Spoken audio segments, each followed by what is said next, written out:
Shalom, everyone, from the Integral House of Israel. I'm going to be going over the fifth Aliyah from Parashah Vayikra. I'll be reading today from the book of Leviticus, chapter 4, verse 1 through 26. And I'll also be reading from the book of Hebrews, chapter 10, verse 1 through 14. Then the Lord said to Moses, "Give the following instructions to the people of Israel. This is how you are to deal with those who sin unintentionally by doing anything that violates one of the Lord's commands. If the high priest sins, bringing guilt upon the entire community, he must give a sin offering for the sin he has committed. He must present to the Lord a young bull with no defects. He must bring the bull to the Lord at the entrance of the tabernacle, lay his hands on the bull's head, and slaughter it before the Lord. The high priest will then take some of the bull's blood into the tabernacle, dip his finger in the blood, and sprinkle it 7 times before the Lord in front of the inner curtain of the sanctuary. The priest will then put some of the blood on the horns of the altar for fragrant incense that stands in the Lord's presence inside the tabernacle. He will pour out the rest of the bull's blood at the base of the altar for burnt offerings at the entrance of the tabernacle. Then the priest must remove all the fat of the bull to be offered as a sin offering. This includes all the fat around the internal organs, the 2 kidneys, and the fat around them near the loins, and the long lobe of the liver. He must remove these along with the kidneys, just as he does with cattle offered as a peace offering, and burn them on the altar of burnt offerings.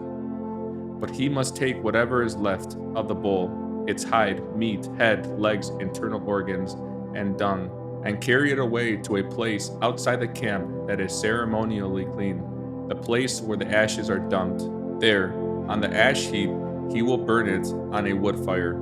If the entire Israelite community sins by violating one of the Lord's commands, but the people don't realize it, they are still guilty.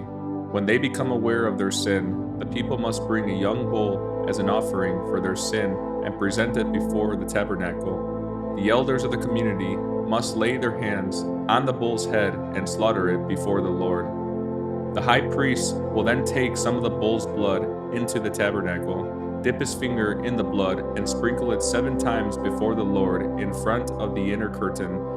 He will then put some of the blood on the horns of the altar for fragrant incense that stands in the Lord's presence inside the tabernacle.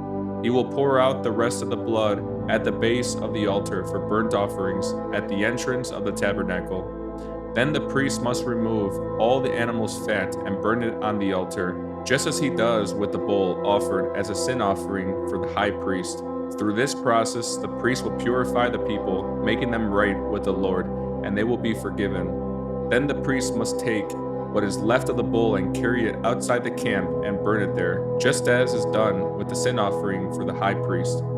This offering is for the sin of the entire congregation of Israel. If one of Israel's leaders sins by violating one of the commands of the Lord his God, but doesn't realize it, he is still guilty. When he becomes aware of his sin, he must bring as his offering a male goat with no defects.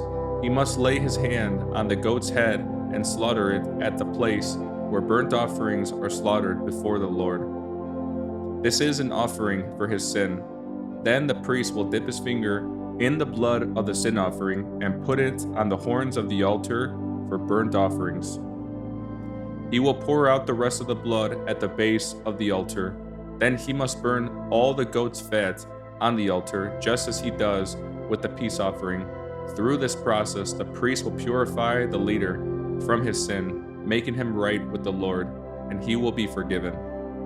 Next, I'll be reading from the book of Hebrews, chapter 10, verse 1 through 14. The old system under the law of Moses was only a shadow, a dim preview of the good things to come, not the good things themselves. The sacrifices under the system were repeated again and again, year after year, but they were never able to provide perfect cleansing for those who came to worship. If they could have provided perfect cleansing, the sacrifices would have stopped, for the worshippers would have been purified once for all time, and their feelings of guilt would have disappeared.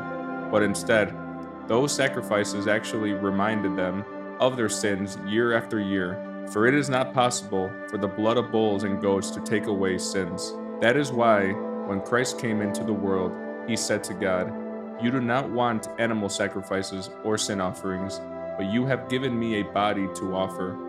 You were not pleased with burnt offerings or other offerings for sin."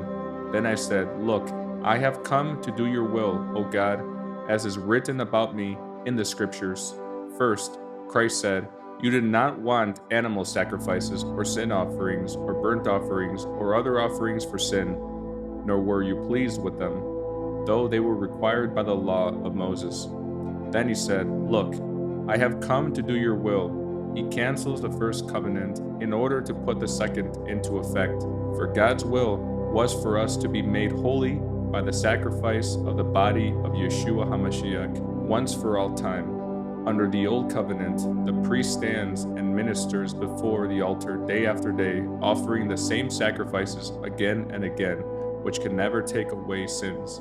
But our high priest offered himself to God as a single sacrifice for sins, good for all time. Then he sat down in the place of honor at God's right hand. There he waits until his enemies are humbled and made a footstool under his feet.